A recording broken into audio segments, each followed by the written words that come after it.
Every consumer has a responsibility. Just as manufacturers and retailers do, each one of us has to be as sustainable as possible, understanding what impact we have on the planet. How do we define sustainability? It's trying to be defined by many people in many ways. Stewards of our resources, our land, soil, water. Doing more with less. You try to leave the planet a little better than when you got here. So a truly sustainable system will enable us to use the resources that we have in the best way possible to produce the needs that we have as consumers.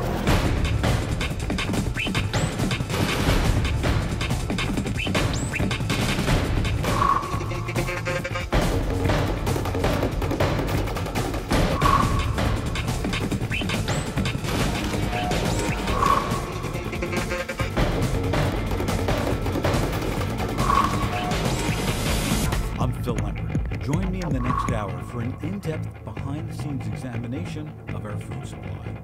Join me for some straight talk and food sense.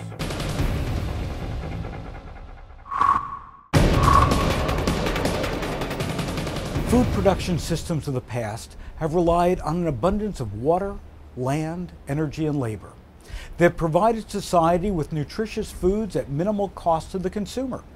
Consequently, some practices resulted in high cost to our environment, our health, our air, and our landscape. I mean, one of the things that I find so interesting about food is the minute you start looking at these questions of where the foods come from, you're into so many different issues that affect American society today. Food is a $1 trillion industry in the United States. And that means that there's a lot at stake for the companies that produce it. And because food is intimately connected to our health, everybody has a stake in eating healthy food. Today, I'm here in Baltimore.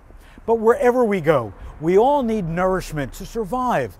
And I love to start my day with a great big breakfast. Food is amazing.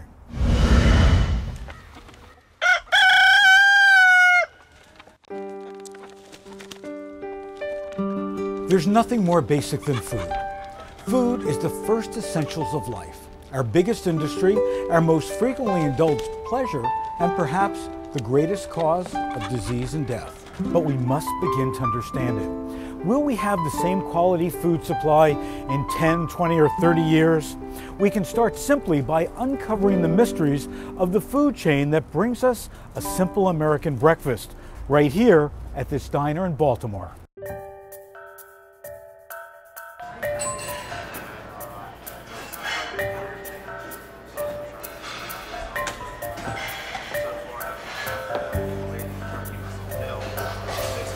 Coffee? Yes, thank you. There's nothing more emblematic of our food chain and the politics that it can evoke than this simple drink. Since the United States doesn't really have the climate to successfully grow coffee beans, our story begins with the effect of international trade and politics on our favorite morning drink. Your parents got their coffee from Mexico and Central America.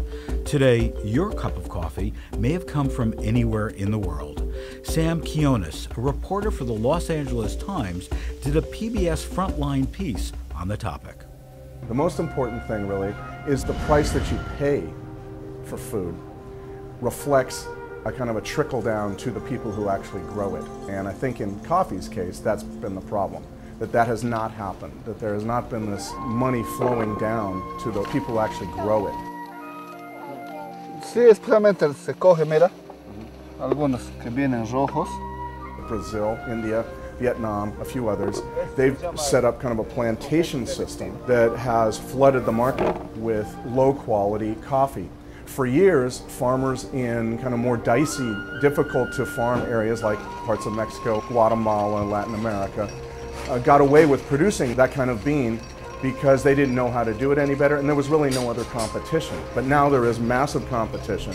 Now they've got to up their game a bit, and they've got to improve the quality of what they're producing. In these areas where these beans used to be just grown as commodities, now they can grow a really high quality bean. The problem is, I think, that the governments there need to step in with programs that help people, give them the tools to compete, and that is a crucial thing in my view.